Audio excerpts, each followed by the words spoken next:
Merci beaucoup de m'avoir organisé ce colloque. Et c'est un honneur pour moi d'avoir été invité pour parler des religieux chez les Pygmées Baka, un animisme persistant dans un contexte catholique changeant. Mené par l'intérêt d'étudier la diversité biologique chez l'homme moderne, je me suis retrouvé à partir de 2007 au sud-est du Cameroun. J'y allais suivre pendant de longues années une communauté très large des Pygmées Baka. À chaque séjour, pour l'étude des Baka, je m'installais dans la mission catholique des sœurs spiritaines du Bosquet. Les sœurs ont mis en place un dispensaire médical où les registres de naissance des Baka sont menés depuis une quarantaine d'années, ce qui est une aubaine pour toute étude biologique qui veut calibrer les résultats avec la chronologie. La taille réduite des Baka a un fondement génétique. Il y a des mutations dans les gènes de la taille et des gènes de l'axe de croissance. Et cette taille réduite résulte d'une croissance particulière pendant la toute petite enfance. Ils naissent avec une taille, disons, standard, et pendant la naissance de 2 ans et demi, ils ont un taux de croissance très bas qui est suivi par un processus de croissance standard aussi, mais dont ces retards acquis pendant la petite enfance n'est jamais rattrapé.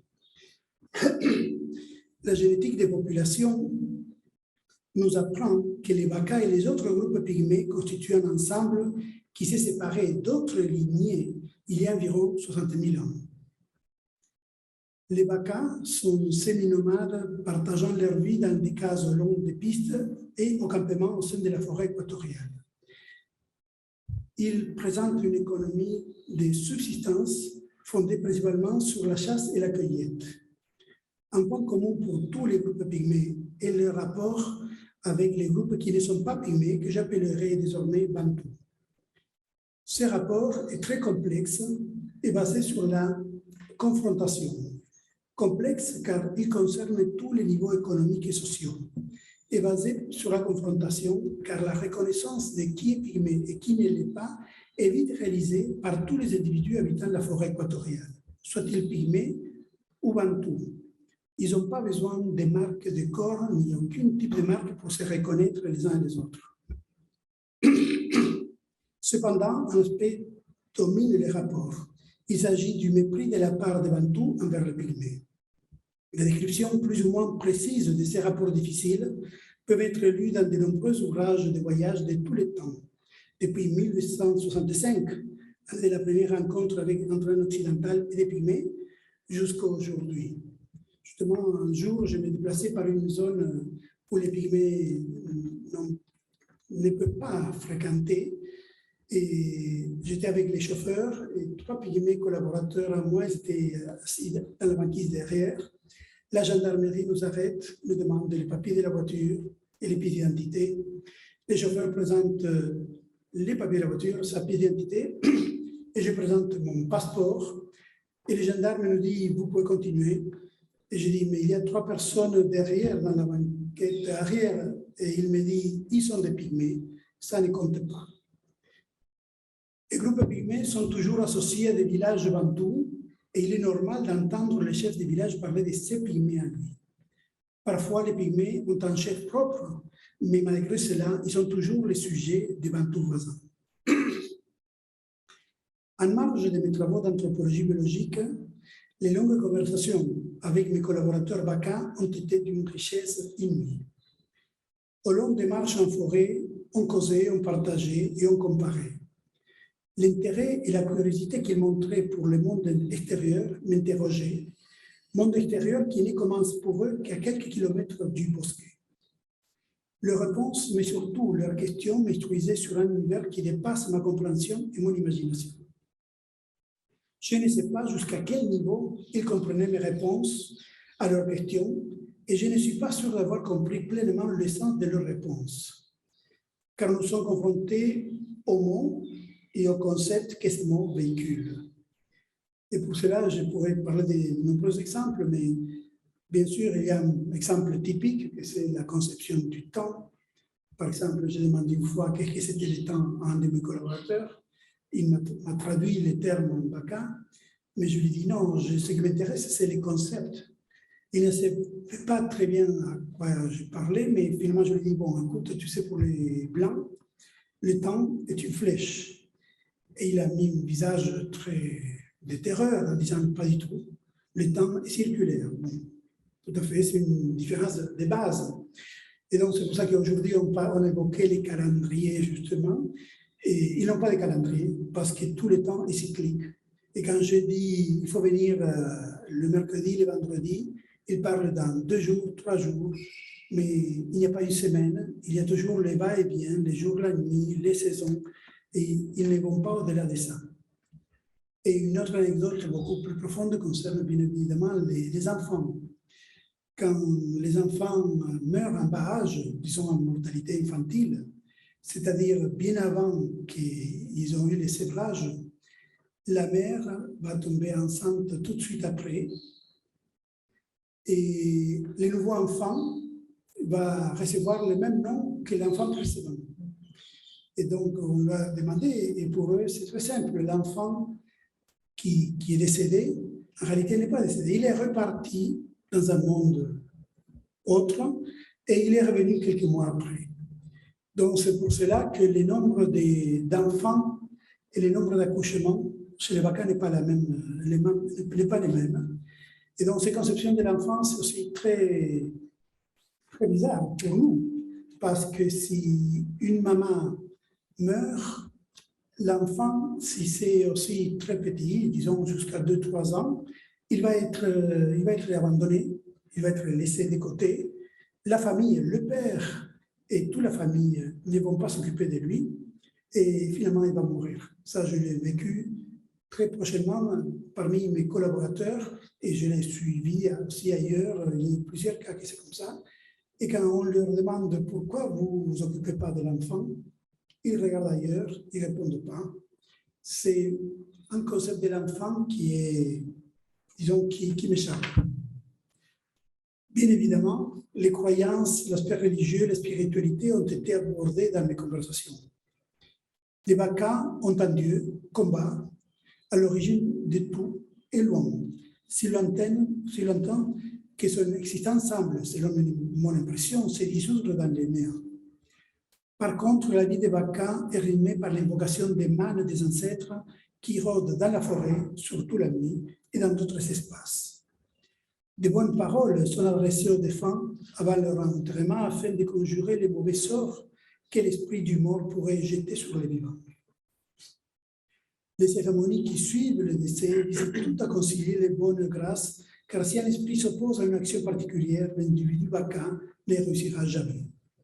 Selon les circonstances, par exemple sécheresse prolongée, les Vakans réalisent des offrandes aux esprits protecteurs lors des cérémonies où la représentation par la danse de l'esprit invoqué ne peut être effectuée que par une seule personne, toujours la même. Dans le cas de la sécheresse, justement, les symboles, c'est les chats tigres, et comme Marcelotte disait aujourd'hui, c'est toujours une femme qui représente ces chats tigres. Mais le rôle principal dans le monde surnaturel des Vakans est occupé par le Djengi, l'esprit de la forêt. Rappelons que l'économie de subsistance des Vakans est fondée sur la chasse et la collecte des produits de la forêt. Les surfaces réduites destinées à l'agriculture aux alentours des cases près des pistes correspondent à un très faible pourcentage des produits alimentaires. Donc, quand les Vakans sont près des pistes, la sortie en forêt est quotidienne. Et quand ils sont dans leur campement, ils sont immergés dans la forêt. Le Djengi est donc omniprésent. Pour assurer une bonne entente avec les Djengi, les adolescents, seulement les garçons, doivent être initiés. Tous les 4 ou 5 années, une heure sacrée avec une case ou un mongoulou, ou typique des Pygmées, lui est destinée dans le village ou le campement. La personne qui représente les Djengi n'appartient pas au groupe et il est méconnu pour la plupart des gens. Cette personne peut se présenter volontairement au village ou peut être appelée par un membre âgé du groupe. De toute manière, pour les Vakans, il n'y a pas une personne qui représente les Djengi. C'est le Djengi lui-même qui est présent. Quand les Djengi arrivent, une effervescence particulière s'empare du village. Les enfants et les adolescents se rendent au marécage les plus proches pour recueillir des feuilles de raffia pour l'habit du Djengui. Le retour se fait dans un vacarme total qui exprime la joie et l'excitation des vacances. Les garçons adolescents jugés aptes par leurs parents partent vivre avec le Djengui pendant 3 ou 4 jours. La nuit tombée, les chants et les tambours commencent pour inviter les Djengui à sortir et danser. J'ai eu la chance d'être présent lors de la venue du Djengui, mais avant sa sortie, il m'a envoyé un messager pour me dire que les Blancs avaient la permission de participer à ces danses, mais il me prévenait aussi que les Blancs n'avaient pas l'autorisation pour prendre des photos. Donc, je n'ai pas de photos à moi du Djengui. Le Djengui sort pour danser avec son habit de feuilles de raffia. Vous pouvez le voir ici. Les jeunes filles et les femmes ont l'obligation d'y assister, car bien que non concernées par l'initiation, leur absence peut entraîner la colère du Djengui envers elles. La danse se produit tard dans la nuit, et ceci pendant tous les jours de son passage. Au bout de 3 ou 4 jours, les Djengui partent loin dans la forêt. Malgré les nombreuses années de contact avec les Bakans et d'être présent lors de la venue du Djengui, le silence et l'étonnement ont été les seules réponses que j'ai obtenues concernant mes questions sur ce en quoi consiste l'initiation du Djengui. Quelques Européennes, comme le père missionnaire d'Hélène, ont été initiées au Djengui, mais fidèles à leur engagement, ils n'ont rien révélé de cette initiation rigoureusement occulte. Cependant, quelques indices assez larges ont été donnés par lui. Les points les plus importants concernent l'union avec la forêt. Les Djengui révèlent aux initiés les rapports intimes des Bakans avec la forêt. Il leur apprend aussi des aspects pratiques comme l'élaboration de quelques médicaments, les moyens pour ne pas avoir peur et aussi pour se rendre visible pendant la chasse. Le Djengui est évoqué constamment par les Bakans, surtout avant chaque départ en chasse, pour que la chasse soit bonne et les dangers liés à cette activité écartés. Les femmes ne sont pas initiées au Djengui, mais elles s'occupent du Djengui quand il est au village. Ce rapport des femmes au Djengui est interprété comme le lien des femmes envers la chasse, car elles sont les responsables d'un séjour agréable de celui qui protégera leur mari en forêt. Comme nous avons vu, les enfants et les adolescents participent à son accueil. Le Djengui joue un rôle protecteur envers les Bakans, mais il peut aussi les attaquer. Pendant ma dernière visite en 2019, les Bakans étaient un peu altérés car selon les uns, un gorille rôdait pendant la nuit dans le village, mais d'après d'autres, surtout les chamans du groupe, c'était les Djengui qui étaient venus au village pour faire peur aux Bakans car ils ne priaient pas assez. La conclusion évidente, confirmée par les sœurs qui vivaient au bosquet quelques-unes depuis la fondation, était que les Bakans gardent toujours leurs croyances traditionnelles. Les Bakans sont liés à la forêt, elle est leur patrimoine et surtout elle est un axe majeur de leur culture. Ils la prennent pour un être réel, une entité vivante qui respire, communique et se transforme. Chaque aspect de la forêt est compris comme une présence connue, une réalité avec laquelle il faut compter. Malgré la mission et les contacts avec les sœurs, le contexte n'a pas changé pour les Bakans. L'environnement est le même. La nature environnante perdure telle qu'elle était connue par leurs ancêtres, ce qui permet encore aujourd'hui aux Bakans de garder leurs mœurs. L'articulation du mental et du social dans la vie, immergée dans un environnement défini, ne s'est donc pas modifiée. Il n'est donc pas étonnant qu'ils gardent leurs croyances traditionnelles. En évoquant avec les Bakans la religiosité, j'éprouvais une sensation que j'ai déjà avancée, qui revenait souvent, que nous arrivions à la limite de nos possibilités de communication, de compréhension. Nous partagions la même langue, les signes étaient là, mais ils n'étaient pas complètement accessibles. J'ai expérimenté plusieurs fois la sensation d'utiliser le maximum de mes moyens. Je m'en suis bien fâché. Pour faire comprendre une idée, pour transmettre un concept. Mes collaborateurs Bakans, je pense, ont dû avoir la même sensation quand, par exemple, ils voulaient me faire comprendre qui est le Djengui. Nous atteignions une frontière au-delà de laquelle le langage semble devenir inutile, car les mots perdent leur signification. Nous arrivions ainsi jusqu'à un abîme infranchissable, façonné au long des années. par une façon de réfléchir, de comprendre, de conceptualiser, de penser, de voir les choses. Une situation analogue a été vécue avec les changements de sœurs à la mission au Bosquet. En 2010, les sœurs européennes ont été remplacées par des sœurs africaines. Et justement, en 2010, les jours qu'on partait et qu'on allait rentrer en France, il y avait un prêtre bantou qui venait depuis des années célébrer la messe une fois par semaine. Mais ces jours-là, il avait commencé à dire aux Baka qu'il devait renoncer à tous leurs rites traditionnels. Et même à la fin de la célébration de la messe, il avait commencé à dire « Vous renoncez au Jengui », il devait répondre « Nous renonçons ». Bien évidemment, les Baka n'étaient pas d'accord. Ils sont tous partis de la chapelle, d'abord les plus anciens, après les adultes et finalement les jeunes. Et ils étaient très enragés. Et ils ne comprenaient pas la réaction parce que ce père était là depuis des années. Mais après, j'ai su que ce père s'était mis d'accord avec les nouvelles sœurs africaines pour dire que les Baka ne doivent plus faire les rites traditionnels, comme ils faisaient jusqu'à ce jour-là. Comme je vous ai dit, pour les Bantous, les Pygmées sont méprisables. À différence des sœurs européennes qui étaient au Bosquet pour prendre un intérêt et une affection envers les Baka, les sœurs africaines ont considéré leur destination au Bosquet comme un châtiment. Pire encore, depuis leur arrivée, les installations ne faisaient pas partie d'une mission, mais d'un couvent. Peu importe l'enseignement suivi par les sœurs africaines, le divorce entre les sœurs et les Baka s'est établi. Ce qui existe entre une population bantoue et une autre pygmée dans n'importe quel coin du Cameroun est devenu aussi la marque du Bosquet à partir de 2010.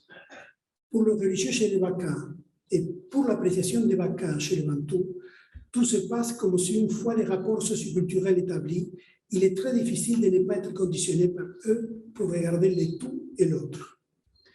On a appris, on s'est imbibé, on s'est positionné dans une perspective à laquelle on ne pourra pas échapper. Comme d'autres auteurs avant moi, je me suis demandé si l'acquisition de la culture qui se met en place pendant la croissance ne se traduirait pas dans les biologiques qui viendraient ainsi renforcer cet acquis. Les neurosciences apportent certaines pistes. Stanislas Dehaene, à partir de ses travaux sur la lecture, a suggéré l'hypothèse du recyclage neuronal. Selon cette hypothèse, bien que l'architecture de notre cerveau soit étroitement encadrée par des contraintes génétiques, les circuits du cortex possèdent une plasticité qui les permet une certaine marge d'adaptation à l'environnement. Le recyclage neuronal jouerait ainsi un rôle essentiel dans la stabilisation de ce que nous appelons la culture. Jean-Pierre Jangeux, dans la préface du livre de Dehaene, Les neurones de la lecture, précise « L'épigénèse postnatale va jouer un rôle décisif dans la mise en place de l'empreinte culturelle. En effet, l'état d'activité du réseau, spontané ou suscité par l'interaction avec le monde extérieur, va intervenir dans la construction de la connectivité cérébrale. Les dépôts de strates successives que forment les arborisations neuronales est modélé au cours des jeux cognitifs du nouveau-né et du jeune enfant par les signaux de l'environnement physique, social et culturel. » Fin de citation. Il y aurait une appropriation de la part des réseaux des neurones des circuits culturels. Donc, il pourrait exister un déterminisme culturel établi par les rapports socioculturels au niveau individuel, groupal et environnemental au cours des premières étapes de la croissance par le biais d'une empreinte biologique. La culture, par son empreinte biologique, nous jouerait un mauvais pas en limitant notre capacité d'approcher la diversité. Essayer de comprendre le comportement de l'autre, de chercher une raison, une explication devient un challenge, car toutes les raisons que nous pourrions avancer le sont à partir d'une structure mentale, au figuré et peut-être aussi au réel, qui n'est pas la leur et en conséquence bâtie sur une autre logique. La spiritualité est un pilier fondamental de toute culture. Chez les Baka, elle est intimement liée à l'environnement. Forêt et spiritualité ne sauraient être séparées dans les conceptions du tout. Je me demande si nous pourrions pénétrer et comprendre le sens intime de ces rapports forêt-spiritualité qui façonnent leur identité, ou si nous sommes contraints de rester à la périphérie avec une compréhension limitée. Oh, ça c'est bon. Dépasser les limites de la structure culturo-biologique chez n'importe quel groupe ethnique est un vrai défi ou peut-être une utopie. Merci pour votre attention.